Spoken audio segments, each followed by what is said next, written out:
C'est toujours un plaisir, mesdames, messieurs, d'être ensemble autour de Grand Débat, votre magazine de décryptage de l'actualité en République démocratique du Congo. L'actualité à ce jour, c'est justement les élections du 20 décembre 2023. Nous sommes déjà à la porte de ce scrutin en RDC. Mesdames, messieurs, on va justement, c'est ce qui va peut-être déjà sanctionner le premier, permettez que je dise ainsi, quinquennat de Félix-Antoine Tshisekedi Tshilombo. Aujourd'hui, à ce jour, qu'est-ce qui peut être prouvé ou désapprouvé?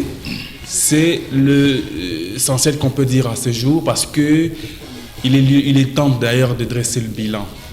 On va devoir en débattre. Certes, la matière elle est vaste. On va essayer d'en débattre avec les cerveaux d'État qui sont avec moi sur ce plateau. Ils réfléchissent d'ailleurs très bien, vous le connaissez, des classiques. Nous aurons tour à tour monsieur Yann Kimba, qui est cadre de l'Union Sacrée, qui aura à ses côtés un autre cadre de l'Union Sacrée, monsieur Raoul Mukengeshai.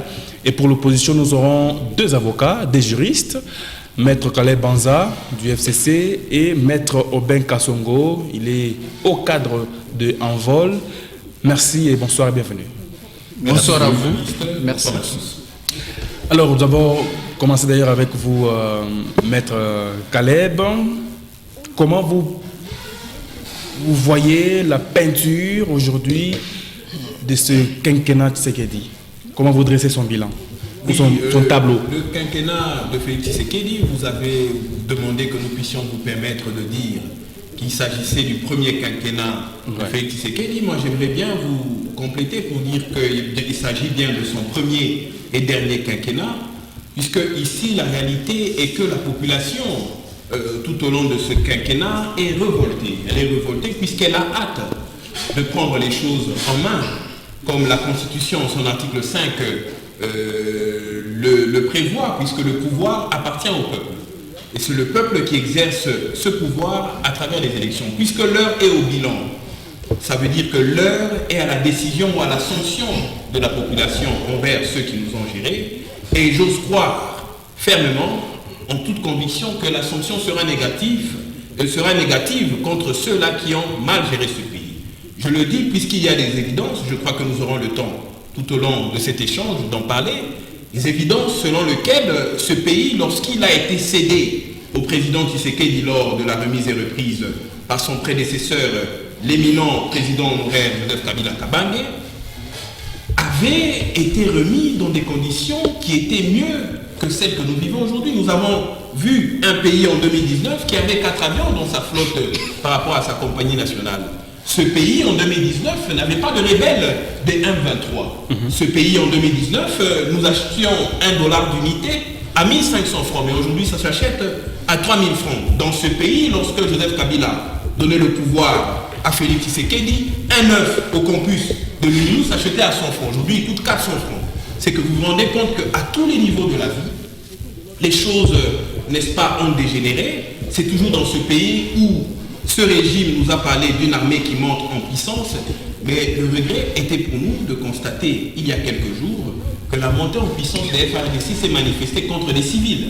Et ce sont les Wazalando qui ont été massacrés. Et les Wazalando, c'est un mot swahili qui veut tout simplement dire les patriotes. Eh bien, vous vous figurez que ce sont des patriotes qui ont été massacrés par l'armée républicaine censée monter en puissance contre les rebelles. Nous aurions bien voulu voir ces militaires agir contre les rebelles et non contre les patriotes. Et je crois que tout ça est à charge du bilan de Félix Tshisekedi, puisque nos pensées vont aussi aux jeunes des JUNAFEC qui ont été massacrés dans cette ville de Lubumbashi, pratiquement dans les mêmes conditions, par des forces loyalistes. C'est inadmissible. Notre pensée va aussi aux représentants de la nation, qui est le député Chérubin Okende, qui à ce jour est décédé dans des circonstances non élucidées. Et l'État est incapable de dire à la nation qu'en est-il de cette réalité. Je crois que l'État est en faillite et l'article 69 de ma constitution, la constitution de 2006, me dit que l'État a un chef. Et ce chef est le président de la République. Je crois qu'il en est amplement responsable. On reviendra à vous tout à l'heure.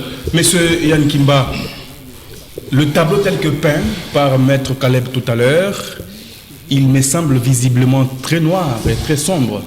Qu'en dites-vous? Je suis d'abord déçu de constater que mon ami Caleb est en train de décrire un tableau aussi clair pour le compte du président de la République, lui, il est décrit comme un tableau sombre. Mais c'est Ça, tout c'est simplement la vérité. l'UFCC. Je voudrais tout simplement vous dire, monsieur le journaliste, que le 24 janvier, lorsque le chef de l'État, au cours d'une pacification, d'une passation pacifique du flambeau, le chef de l'État a trouvé un pays totalement aux abois. Moi, je voudrais beaucoup plus vous confirmer ceci par le preuve.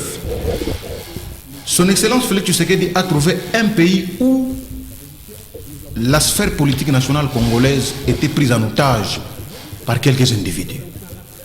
Il y a eu des Congolais qui se sont vus retirer leur nationalité.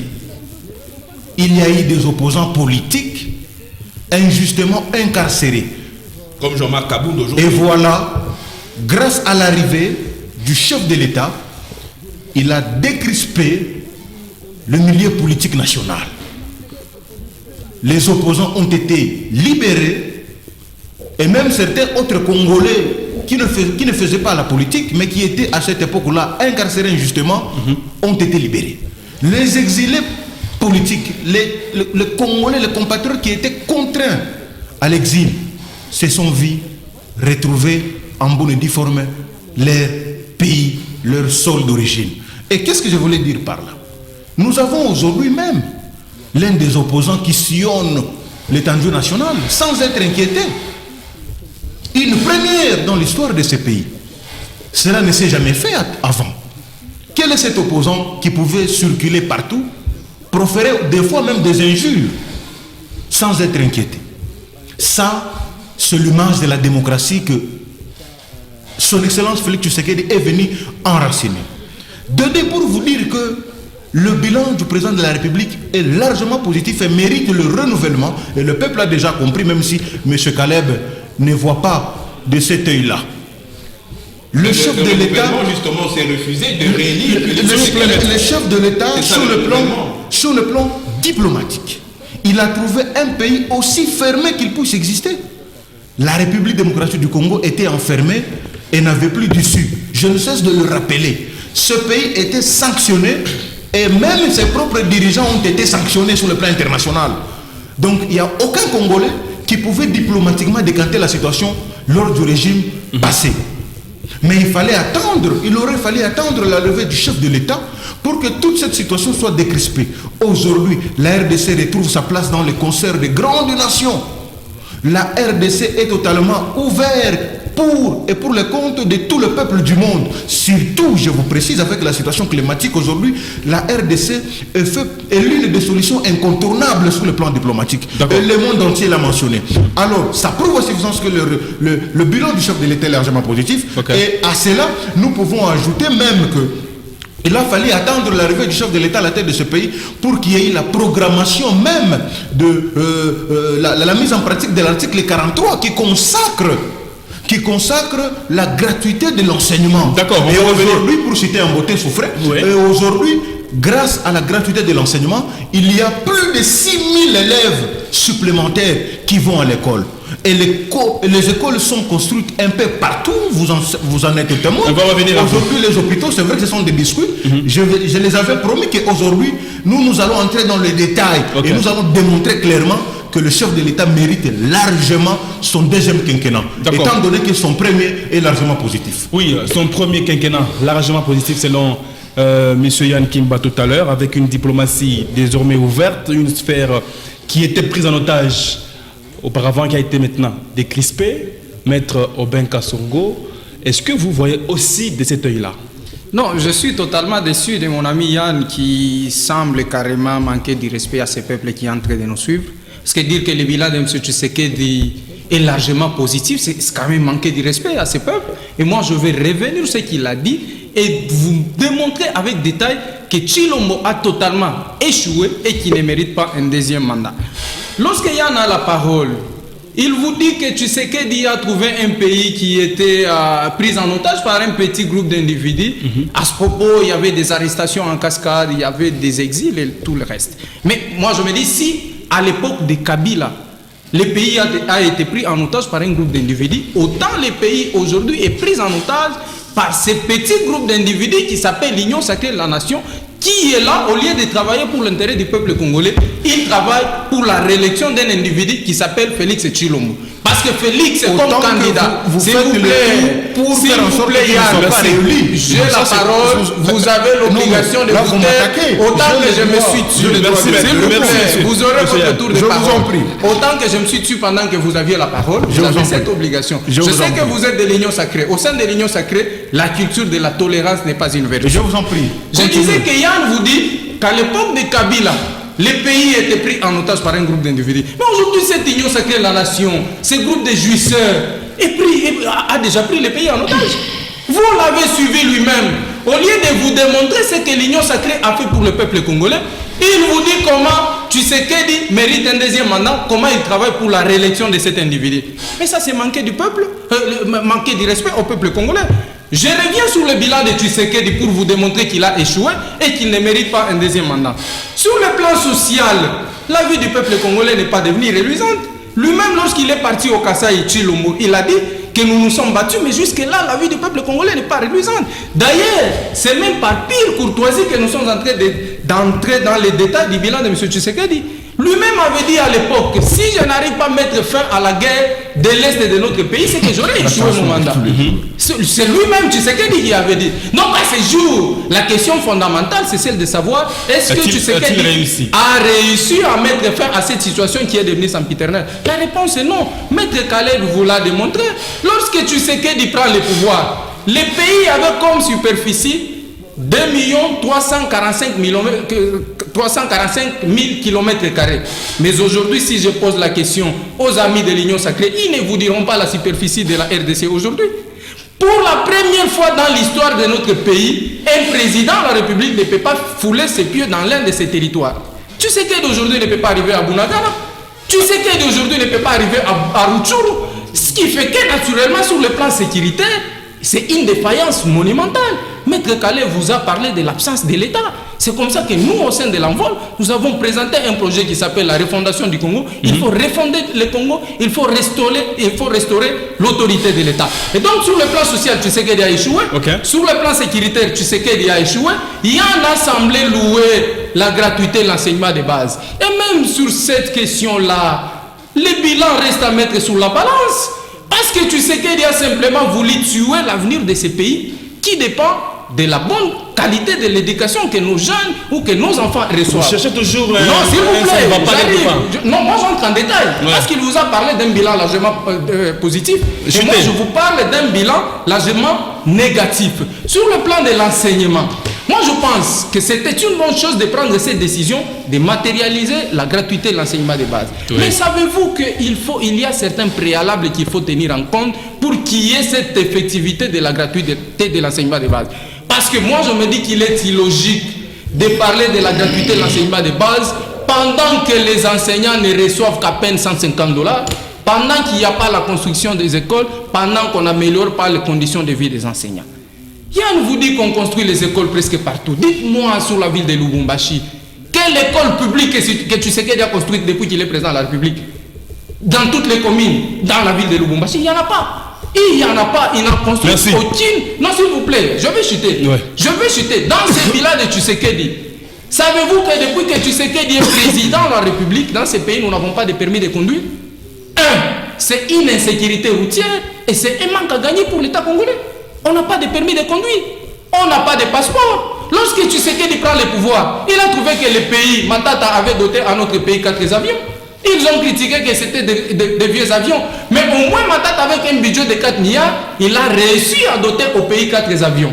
Mais avec un budget de 16 milliards, ils sont incapables de payer un fisc, les moteurs d'occasion, pas les moteurs neufs des avions. Merci. Voilà. Merci, maître. S'il vous plaît, je chute. Je voudrais chuter. S'il vous plaît, si vous le permettez. Soyons dans le temps. Tshisekedi nous a promis l'Allemagne d'Afrique. Est-ce que la RDC aujourd'hui peut être comparable même à l'Afrique du Sud, à Cape Town? Non, la réponse est non. C'est que la seule note de satisfaction dans le bilan de Tshisekedi, ce sont ses voyages et les promesses qu'il a fait au peuple congolais. Et pour cela, le peuple congolais devra les sanctionner sévèrement. Parce que Maître Caleb vous l'a démontré. Merci, Maître. Ce n'est pas son premier quinquennat, c'est son premier et son dernier. Merci, on va revenir à vous. Je suis en disant ceci. On va revenir à vous. Je suis en disant ceci. On ne demande pas un deuxième mandat avec un discours. On demande un deuxième mandat avec un bilan. Merci. Mais puisque Tshisekedi ne vous dira pas combien de kilomètres il a construit, c'est qu'aujourd'hui, vous allez revenir absolument par la suite. Monsieur Raoul Mkengeshaï, est-ce qu'aujourd'hui on peut dire que la RDC a atteint son niveau d'Allemagne voulu? Répondre à cette question, ça serait trop précipité, mais je pense que je vais d'abord commencer par recadrer mes collibateurs de l'opposition qui ont parlé d'un bilan négatif du chef de l'État. Je suis abasourdi, sidéré, le fait que nos amis de l'opposition voient que du noir dans le tableau du bilan du chef de l'État aussi longtemps. C'est bien beau d'être à l'opposition et de juger le bilan de ceux qui sont au pouvoir. Mais je pense que si aujourd'hui, ou encore en 2028, après le deuxième mandat de Félix-Antoine Tshisekedi Tshilombo et que l'opposition prenait le pouvoir, je pense qu'ils ne vont pas réaliser ce qu'ils sont en train de critiquer aujourd'hui. Je pense que ces bilans est largement positif parce que je pense que par rapport d'abord à la gratuité de l'enseignement qui est effective sur le territoire national, on se rend compte qu'aujourd'hui, cet enseignant de l'époque de Kabila qui touchait 64 000 francs congolais dans la ville, l'école, je parle de l'école primaire, dans la ville de Lubumbashi et Kinshasa, aujourd'hui, il vous touche 577 000 francs congolais. Je pense que c'est une avancée significative. C'est un rapport de l'EPST, entrez sur le site de l'EPST, vous allez voir qu'il y a un rapport chiffré. Parlons de la construction des écoles. Est-ce que maintenant c'est vérifiable sur le terrain? C'est vérifiable exactement parce que même en termes de construction d'écoles, aujourd'hui, nous avons beaucoup d'écoles qui sont construites grâce à l'impulsion du chef de l'État. Et je pense que c'est bien beau aujourd'hui que l'opposition nous parle tout ce qu'ils sont en train de nous parler parce qu'eux-mêmes d'ailleurs, si je veux rentrer dans la thématique, que nous parlons élections, je pense qu'aujourd'hui, eux-là, qui ne voulaient pas aller aux élections, qui avaient des préalables, qui posaient certains préalables pour aller aux élections, ce sont eux aujourd'hui qui veulent aller aux élections. Donc je pense que nos amis de l'opposition devraient s'assumer et assumer leurs paroles.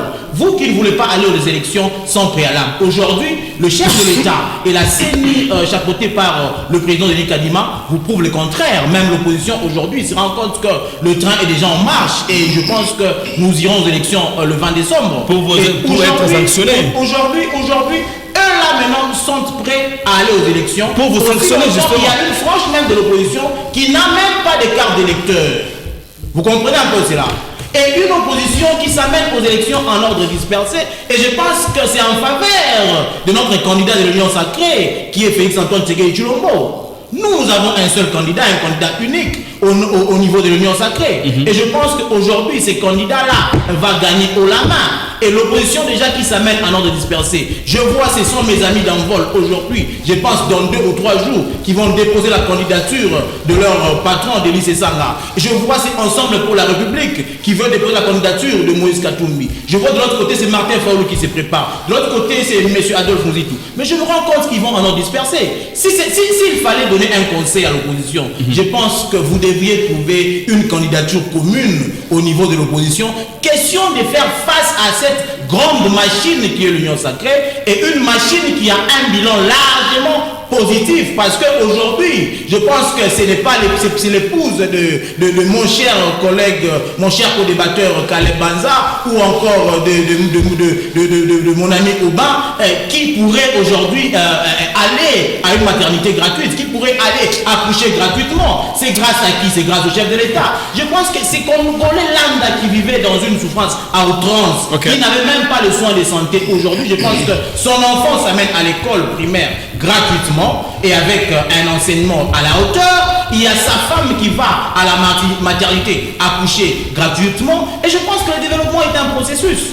C'est un processus, c'est que ça doit prendre du temps. C'est que le chef de l'État n'a que 4 ans et demi au pouvoir, bientôt 5 ans. Je pense que par rapport à ces 5 ans, il a un bilan à présenter. Voilà pourquoi est-ce que d'ailleurs je m'inscris en faux par rapport à tout ce que l'opposition aujourd'hui est en train de dire par rapport à la gestion de Félix-Antoine Tshisekedi Tshilombo. Je pense que nos amis de l'opposition n'ont juste pas des mots à dire, des mots qui pourront convaincre l'opinion publique qui nous suit en ce net moment par rapport au bilan du chef de l'État. Merci, on va revenir à vous aussi tout à l'heure. Maître Caleb, est-ce que c'est de la jalousie? Regardez, gratuité de l'enseignement effective, depuis plus de 3 ans maintenant. On a décrété tout à l'heure la gratuité de maternité à Kinshasa et ce sera peut-être partout en République démocratique du Congo. Déjà que ces deux aspects-là, ça veut dire le président, le chef de l'État investit dans l'homme, c'est un avenir radieux pour les enfants congolais. Ce n'est pas de la jalousie, monsieur le journaliste, mais c'est le souci de dignité. Vous savez, ce pays est indépendant sur le plan politique depuis 1960. Et ce sont les mêmes politiciens qui ont géré la population avec des promesses sont les réalisées, qui n'ont pas permis à ce pays de prendre son élan de développement. Okay. Et nous ne pouvons pas accepter, du moins moi, Caleb Banza, je refuse de m'appuyer sur des promesses pour hypothéquer mon avenir. Est-ce que vous vous rendez compte que lorsque on donne un mandat à un président de la République, ce sont 5 ans de nos vies qui sont entre ses mains, peu importe les décisions qu'il prend. Aujourd'hui, nous avons constaté avec Félix Tshisekedi, puisqu'ils ont parlé de diplomatie, nous avons constaté avec Félix Tshisekedi qu'il avait des intentions. Il avait des plans. Sur le plan politique, il avait des projets. Il avait peut-être des ambitions qui étaient celles de ramener la paix à l'est du pays. Et pour lui, pour ramener la paix à l'est du pays, il fallait rapprocher Kagame. Nous avons vu dans ce pays en 2019, Paul Kagame être accueilli à Kinshasa. Il a été applaudi par les militants de l'UDPS. Félix Tshisekedi l'a traité de frère. Félix Tshisekedi a dit à sa nation... Dans une bonne intention. Mais j'ai parlé de bonne intention, monsieur le journaliste. Le président sortant, Félix Tshisekedi, a dit à la nation congolaise que Paul Kagame est un partenaire fiable et nécessaire. Mais 3 ans après, Félix Tshisekedi se rend compte que c'était une erreur. Et il dit encore à la nation congolaise que Paul Kagame est un ennemi. Mais est-ce que Paul Kagame, c'est aujourd'hui qu'il est ennemi du Congo? Pourquoi ne pas tenir compte de la gestion de son prédécesseur qui déjà en 2009 avait considéré que le Rwanda n'était plus un allié pour la République démocratique du Congo, mais eux sont venus avec des essais et des erreurs. Ils viennent avec des promesses et vous voulez que je puisse, moi, hypothéquer 5 ans de ma vie pour une promesse de gratuité qui ne sera pas de qualité. Je refuse d'exposer la vie de mon épouse et de mon enfant pour aller à une gratuité qui ne sera pas de qualité. Moi, je ne crois pas qu'aujourd'hui, vu les grèves qu'il y a même sur le plan médical, qu'il y a un seul ministre qui peut accepter de laisser sa femme aller accoucher au pays, dans les institutions sanitaires publiques. Mais sous Joseph Kabila, c'était possible.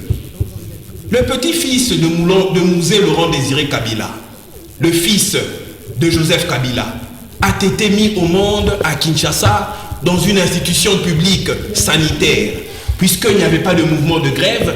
Un président de la République, pour se faire soigner, n'avait pas besoin d'aller en Belgique comme nous l'avons constaté. Le président de la République, apparemment, avait des soucis de santé. Il a été obligé d'aller en Europe.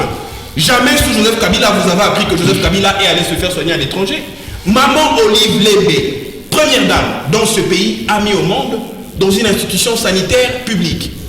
C'est pour dire que ce pays, on semble le gérer comme si la population n'avait pas une valeur. Et moi, je ne suis pas d'accord avec ça lorsqu'on vient dire ici que nous, l'opposition, nous voyons du noir. Nous ne voyons pas du noir, nous ne faisons que dire la vérité. Pour rappeler à mon ami de l'UDPS ou mes amis de l'Union Sacrée que la gratuité n'a pas commencé avec Félix Tshisekedi. La gratuité, elle a commencé en 2010 sous Maker Mwangou. Et les premières écoles à en bénéficier sont les écoles de Mbujimaï. Et je rappelle ici, puisqu'on a parlé du salaire de l'enseignant, lorsque vous voyez le tableau que le ministre de l'enseignement primaire a publié, il dit que depuis 1960 à nos jours, les salaires de l'enseignant étaient de 168 000 francs pour les villes comme celle de Kinshasa. Et aujourd'hui, c'est à 541 000 francs. Mais M. Mukegesai, ne savez-vous pas que sous Matata Pognon, $1 valait 920 francs? Et à ce taux, lorsque vous avez 168 000 francs, ça équivaut à 182 $. Et aujourd'hui, avec votre taux, lorsqu'on a 541 000 francs de salaire, ça nous vaut 190 $. Il n'y a pas de différence puisque le taux aujourd'hui est pratiquement à 2600. C'est que vous venez ici avec des chiffres pour nous faire... À 2450. Monsieur, le taux est à 2600 francs. Je viens de changer aujourd'hui. Renseignez-vous, peut-être que vous avez changé à votre siège à l'UDPS ou peut-être... Non. Avant d'entrer ici, moi je reviens pour dire ici que c'est quand même déplorable parce qu'aujourd'hui, pendant que je vous parle, nous sommes incapables d'acheter le carburant. La ville de Lubumbashi est paralysée et ça, encore une fois, l'État est en train d'abandonner sa population et vous êtes les premiers à venir nous parler de 16 milliards. Alors vous qui avez dit que vous venez mieux payer les enseignants, je vous rappelle qu'un enseignant à Lubumbashi sous Joseph Kabila, ou du moins lorsque le taux était à 920 francs, un enseignant prenait son taxi du centre-ville jusqu'à Kassapa, il payait 250 francs. Un enseignant prenait son taxi-bus du centre-ville jusqu'au golf, il payait 250 francs. Pour les petits trajets, on payait 200 francs. Mais aujourd'hui, lorsqu'on prend un taxi-bus, il nous coûte combien? 1000 francs. Pas moins de 1000 francs. Alors, ayez du respect lorsque vous apportez des chiffres et lorsqu'à tout moment, je suis en train de chuter, lorsqu'à tout moment, vous voulez tout le temps citer le nom de Joseph Kabila, qui a mieux fait que vous. Joseph Kabila nous a mieux fait que Tshisekedi. Joseph Kabila, moi je crois que Félix Tshisekedi a quand même cette bonne volonté et peut-être que personne n'a mieux promis que Félix Tshisekedi dans l'histoire politique du peuple congolais.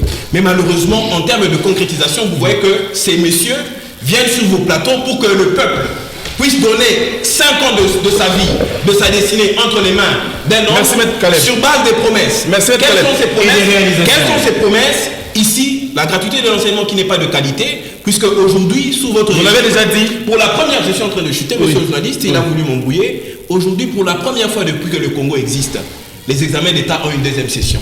Et c'est ça la gratuité de l'enseignement. Une gratuité de mauvaise qualité. Merci. Ça, nous refusons d'hypothéquer 5 ans de notre avenir, puisque si on ose donner le pouvoir à Tshisekedi, puisque vous avez dit que Tshisekedi va prendre le pouvoir, il ne va pas le prendre puisque c'est au peuple de le lui donner. Merci. Je crois que le peuple ne va pas le donner, puisque un jeune qui a 20 ans aujourd'hui va refuser de faire 5 ans de sa vie. Monsieur Yann Kimba, la gratuité sans qualité. Vous voulez qu'on... Jean-Claude Van Damme a un passeport diplomatique, les investisseurs qu'il a... Il y a des réalisations, cher ami. Jean-Claude Van Damme, les investisseurs sont... La gratuité sans qualité. Soyez sérieux, monsieur. Ça fait peur, n'est-ce pas? J'ai compris que mes deux amis de l'opposition sont en dehors du débat. Exactement. Et que à aucune minute, ils ont fait allusion à la thématique, aux élections, à part se laisser emporter par l'émotion de l'opposition. Vous êtes distrait. Ici, messieurs les journalistes, chers compatriotes, le président Félix Tshisekedi trouve un pays avec 3500 km de routes asphaltées, soit encore 6%. À nos jours où nous parlons, la République démocratique du Congo compte 5000 km de routes asphaltées sur l'étendue nationale. C'est faux. Deuxièmement, c'est faux. Le Kasaï, j'ai donné l'exemple parce que peut-être lui il est habitué à aller ici sur la ville. Okay. Allez-y au Kasaï. Lors du régime passé, le Kasaï n'avait jamais eu le courant. Le Kasaï n'avait jamais eu l'asphalte et vous ne pouvez pas donner les exemples. Les routes sont construites en bon et dix fois au Kasaï. Okay. Les écoles combien de kilomètres? Mais ne montez pas sur le plateau. Vous aurez le temps de parler. Vous aurez le temps de parler ce montant. Soyez les gars et mais non, ne profitez pas pour mentir. Chers c'est une émission à caractère pédagogique. Il ne faut pas venir mentir. Merci, parce que c'est votre temps. Je ne vous montre pas. Ce n'est pas parce que c'est votre temps. Moi, je vous donne des chiffres. Vous n'êtes pas l'église. Monsieur souffrez. Pourquoi vous êtes agité? Laissez-moi m'exprimer. Ayez du respect pour la première fois pour ce peuple qui nous suit.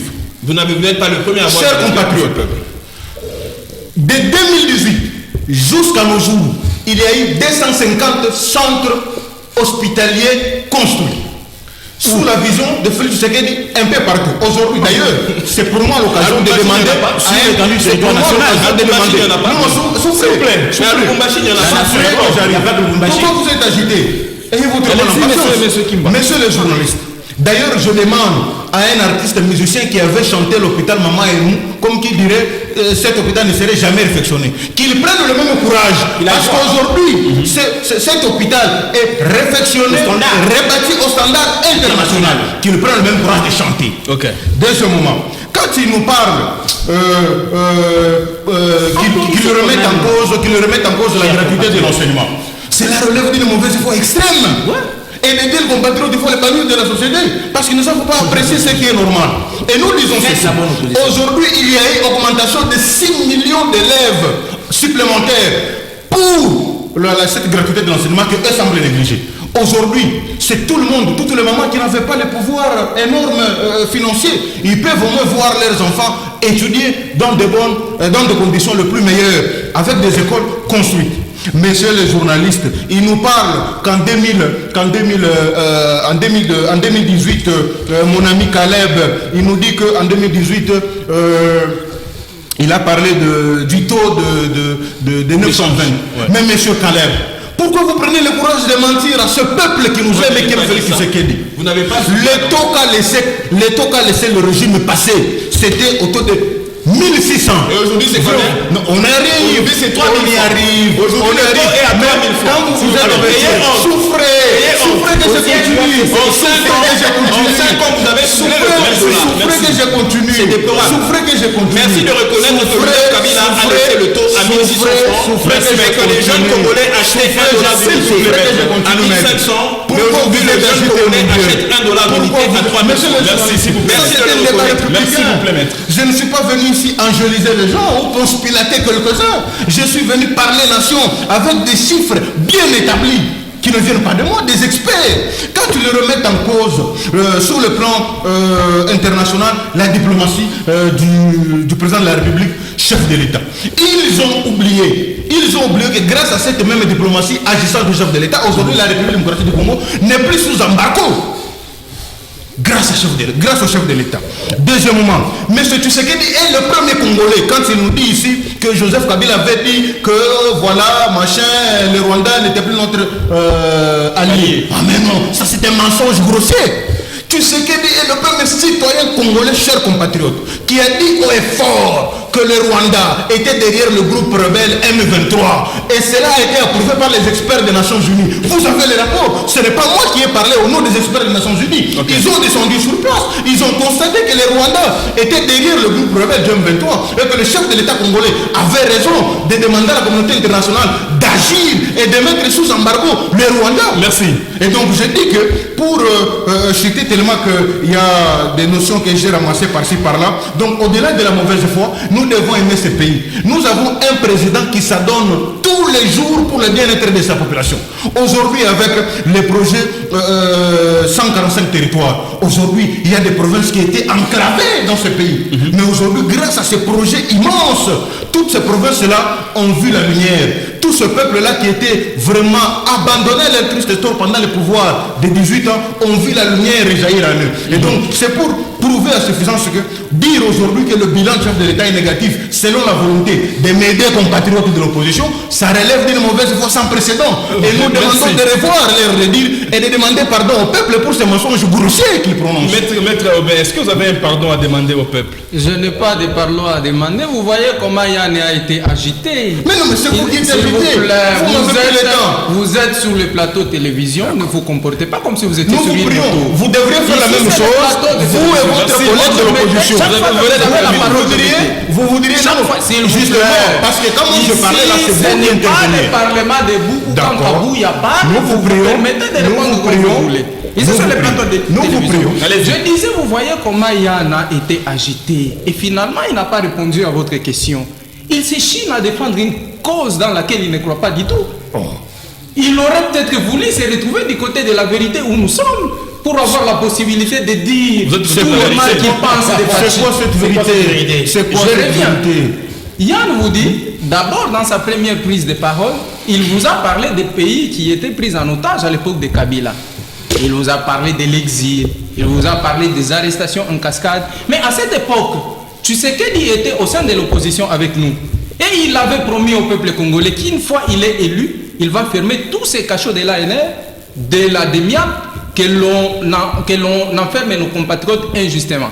Mais aujourd'hui, je vous ai démontré que l'Union sacrée est en train de pratiquement faire la même chose. Salomon Kalonda a été arrêté de façon illégale, conduit à la DEMIAP, alors que Tshilombo avait promis qu'il va fermer ces cachots-là de la DEMIAP. Nous avons notre frère Infrapa qui est en exil à cause de la volonté des autorités provinciales. Nous avons Perron Louara qui est en exil. Corneille Nanga aujourd'hui est exilé. C'est que autant hier à l'époque de Kabila, il y avait, s'il vous plaît, monsieur, vous êtes venu vous amuser. Messieurs de l'Union sacrée de la nation, s'il vous plaît, je vous ai toujours rappelé à la discipline, messieurs de l'Union sacrée de la justice. Je disais ceci, je reviens à ces bilans-là. Il vous a dit, grâce à la diplomatie dite agissante, les pays les plus sous embargo. Ça, c'est Yann qui dit. D'abord... Mais c'est une vérité. Non, vous êtes ignorant sur la question, monsieur. Notre pays n'a jamais été soumis à l'embargo, était soumis plutôt à la procédure de notification. Ça, vous oubliez. Je crois que quand vous aurez la parole, vous allez me remercier parce que je vous ai appris quelque chose. Aujourd'hui, le pays n'est plus sous embargo. Le pays a un budget de 16 milliards. Mais que fait-on avec ce budget? On est incapable de payer les armes, les équipements de nos FARDC. Parce que hier, ces gens ici de l'Union Sacrée de la Nation, ils vous disaient que non, c'est parce que le pays est sous embargo et soumis à la procédure de notification. Mais Maître Caleb vous a démontré. Tshisekedi nous a apporté, nous a amené Kagame au stade de martyr. Ils ont chanté, les militants de la majorité présidentielle, parmi lesquels Raoul et Yann, ont chanté Yonani Oboya Kagame. Nous, à cette époque, nous disions que c'est Kagame ici que vous voyez. C'est lui le véritable ennemi de notre nation. On nous a traité de haineux. Ils ont profané la dépouille. Nous encore, monsieur. On nous a traité de haineux. Le fait d'avoir dit, le fait d'avoir... Vous savez-vous que Tshisekedi a autorisé même le Rwanda à raffiner notre propre or? Tout à fait. Ça, c'est même une haute trahison. C'est du passé. S'il vous plaît, c'est pas du passé. Ça a des répercussions. Nous sommes pas mathématiques. S'il vous plaît, à cause de cette diplomatie dite agissante, Bounagana est entre les mains de M23. Je vous ai dit que Tshilombo ne peut pas fouler ses pieds à Bounagana. C'est une défaillance. L'État ici devrait avoir honte. Un président qui ne peut pas arriver dans l'un de ces territoires de son pays. Quelle défaillance monumentale sur le plan sécuritaire. Et donc aujourd'hui, regardez comment Tshisekedi a fait. À cause de sa diplomatie, il va prendre les troupes de l'EAC pour qu'ils viennent dans notre pays et soi-disant pour combattre les M23. Mais ces gens-là l'ont dit que nous ne venons pas pour combattre les M23. Nous venons pour créer une zone tampon. Ça veut dire que ces gens-là sont venus empêcher nos FARDC à attaquer les M23 avec la bénédiction de Tshilombo. Voilà la diplomatie de Tshilombo. Tshilombo qui nous amène les gens qui refusent, qui empêchent nos FARDC à attaquer l'ennemi. Voilà la diplomatie qu'on vous vante sur ces plateaux. Sur le plan des élections, parce que j'entends toujours ils disent qu'on s'écarte de ces débats-là. Exactement. Nous avons dit ceci. D'abord, M. Kadima doit savoir qu'il n'organise pas ses élections pour lui-même ou il n'organise pas ses élections pour l'Union Sacrée de la Nation. Il organise ses élections pour l'ensemble de la population congolaise. Ça veut dire pour l'Union Sacrée de la Nation, ça veut dire pour la majorité, l'opposition ainsi que la société civile. Mais regardez la situation, le processus électoral en place. Nous d'ailleurs à l'époque, avant même que l'équipe de Kadima ne soit installée, nous en vol, nous avions, rappelez-vous, lancé une campagne qui s'appelait à l'époque campagne Téléméla fraude électorale. Pendant qu'on a fait le forcing et refusé toutes les innovations proposées par les G13 dans la loi électorale. Merci. Pourquoi Tshisekedi a autant peur que l'on introduise dans la loi électorale la publication des résultats bureau de vote par bureau de vote? C'est parce qu'il sait qu'il ne peut pas. Est-ce que c'est lui ou c'est l'Assemblée nationale? Non, la majorité. La question a été traitée, s'il vous plaît. Heureusement. Tshisekedi, savez-vous que dans son discours face à la nation, il a menacé les députés et les sénateurs. Il a dit si vous ne me donnez pas la majorité, je vais dissoudre le Parlement. Tshisekedi l'a dit. Il a menacé et il leur a donné les palissades pour avoir cette majorité. Merci, maître. Donc Tshisekedi n'est pas un exemple de la bonne gouvernance dans ce pays. C'est que moi je me dis aujourd'hui, les deux ici de l'Union Sacrée devraient venir avec un budget, avec un bilan chiffré. Mais ils n'ont pas de bilan. Le bilan est à pâlir de honte. Mon ami ici Raoul de l'UDPS, lorsqu'il a la parole, il ne vous a pas dit le bilan de Tshisekedi. Il vous a parlé d'autre chose. Moi, je voudrais que l'on dise au peuple qui nous suit en ce moment, sur le plan social, est-ce que le peuple est en train de manger 3 fois, 4 fois? Même ces gens ici, ils savent qu'ils souffrent. Est-ce qu'ils mangeaient sur avant le plan sécuritaire? Est-ce que la sécurité est restaurée sur toute l'étendue? Merci, maître. On va revenir sur le plan de l'enseignement. Je chute par la question relative à la maternité gratuite. Parce que j'ai entendu même un compatriote qui a dit, grâce à cette maternité, à cette gratuité de la maternité, nos femmes vont commencer à accoucher gratuitement. Mais ça, c'est dit n'importe quoi. D'abord, je dis, à Yand, ces enfants n'étudient pas dans des écoles publiques. Les enfants de M. Tshilombo n'étudient pas dans des écoles publiques. C'est comme ça qu'on est en train de tuer la qualité avec cette gratuité, simplement parce que leurs enfants n'étudient pas dans ce genre d'école. Mais nous disons ceci, le Congo que nous voulons, c'est un Congo nouveau. Et ce Congo nouveau-là s'appelle la refondation du Congo. Monsieur Raoul, est-ce que vous avez des éléments probants à prouver aujourd'hui au peuple congolais? Au fait, les éléments sont légion. Je commence d'abord par contredire mes co-débatteurs de l'opposition qui sont animés d'une très mauvaise foi.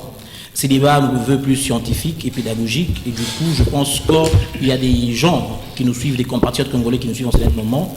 Nous parlons République, nous devons avoir beaucoup de sériosité quand on parle République. Dites-nous si vous avez votre permis de conduire. Je pense qu'aujourd'hui... Dites-nous si vous avez votre permis de conduire. Qui nous dit si là son permis de conduire. Soyez tolérants. D'être tolérant. Soyez tolérants quand même. Nous vous donnons aussi la même leçon. Dans le temps en fait. Et voilà, la même leçon. Je pense qu'aujourd'hui, Maître Aubin, Maître Caleb a une nièce quelque part, un neveu quelque part, qu'il peut-être prenait en charge cette année scolaire. Je pense qu'il n'a payé aucun rang de frais d'inscription dans toutes les écoles privées que publiques. C'est grâce au chef de l'État.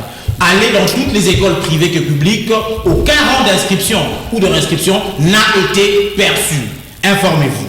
Grâce à Maître Tony Moba, qui je salue d'ailleurs en passant.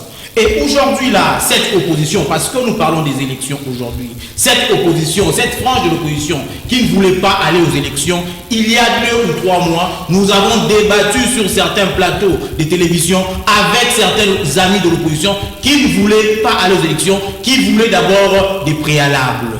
Mais aujourd'hui, je leur avais rappelé une fois par rapport à l'audit du fichier électoral, je leur avais dit, même si Dieu le Père descendait sur terre pour auditer les fichiers électoraux, nos amis de l'opposition ne seront jamais d'accord. Vous êtes porte-parole de l'opposition, vous devenez porte-parole de l'opposition. Aujourd'hui, qui vous a mandaté pour parler en ordre dispersé? Qui vous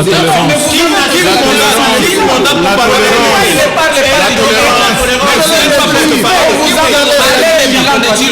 on vous a accordé la parole pour parler des bilans de respecter.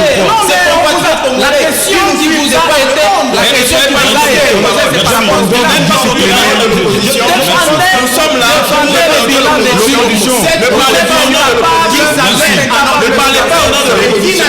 Merci, chers amis. Aujourd'hui, cette opposition qui veut aller parler du bilan sans préalable, je pense que ce n'est pas une opposition à laquelle cette population pourrait faire confiance. Mais parlez du bilan de Chilombo. Vous êtes incapable de parler du bilan de Chilombo. En décembre, dans une période préélectorale, je pense qu'après les élections de décembre, le 24 janvier 2024, Monsieur Tshisekedi Tshilombo sera sénateur à vie.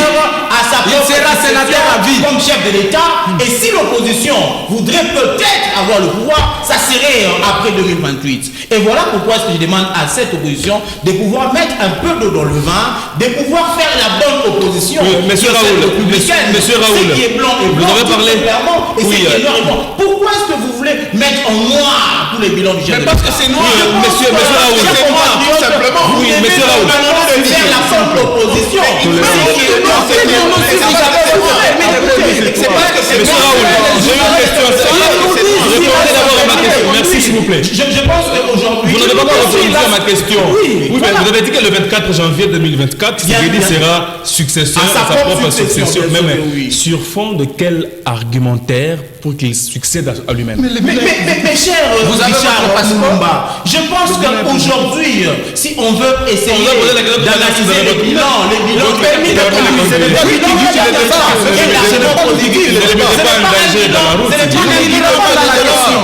à un bilan de 18 ans de Kabila. Non, tu sais qu'il avait 4 ans et demi au pouvoir et il est contraint.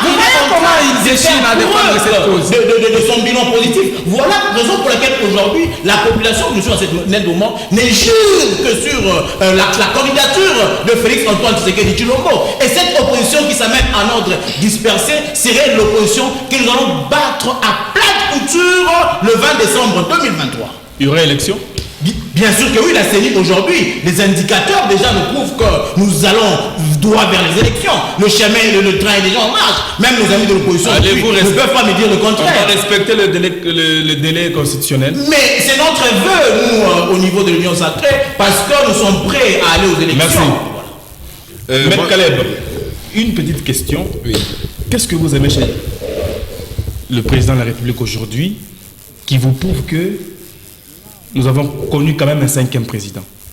Je n'ai pas compris votre question. Qu'est-ce que vous aimez chez lui aujourd'hui? Qu'est-ce que j'ai qui vous prouve que nous avons connu un 5e président dans ce pays plutôt? Ben, je ne crois pas que c'est ce que j'aime chez lui qui va me prouver que nous avons eu un 5e président. C'est un fait, nous l'avons eu. Que j'aime quelque chose chez lui ou que je n'en aime pas, c'est un fait, nous avons un 5e président. Alors, qu'est-ce que j'aime chez le président Tshisekedi? Ses bonnes intentions. Le président Tshisekedi, visiblement, a la bonne volonté. Il a des bonnes intentions. Il a aussi des belles paroles. Il a des bonnes promesses.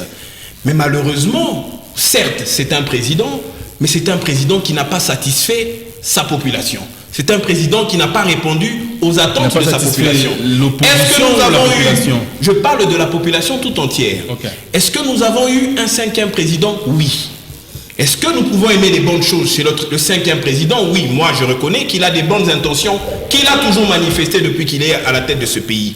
Il nous a promis que ce pays allait être l'Allemagne d'Afrique. Lorsqu'on parle de l'Allemagne d'Afrique, l'Allemagne en Europe est une puissance industrielle, c'est une puissance économique, c'est une puissance diplomatique, c'est une puissance militaire, une puissance politique. Mais aujourd'hui, est-ce que la République démocratique du Congo est capable de mieux gérer son économie? Non. Le social de la population est désastreux. Nos amis ici de l'Union Sacrée, vous leur avez plusieurs fois posé la question, puisque les téléspectateurs nous suivent très attentivement, de savoir quel est le bilan de Félix Tshisekedi, qui nous donne des détails. Ils ont commencé à naviguer pour essayer de détourner la question, puisque malheureusement, c'est ce que j'aime chez le président, qu'eux retiennent les promesses. Aujourd'hui, ils veulent que nous puissions donner... Mais M. tout à l'heure a donné les routes asphaltées... Mais il a été incapable... Mais non, voilà, même ça, vous n'avez pas entendu. Monsieur le journaliste, montez, il en restera toujours quelque chose. Pour le projet de 100 jours, on avait ciblé l'hôpital Senwe, qui était déjà construite. Il ne s'agissait que d'une simple réhabilitation. Est-ce que cet hôpital a finalement été inauguré? Il faut attendre 5 ans pour qu'une réhabilitation ne soit pas inaugurée. C'est ça le bilan de Félix Tshisekedi.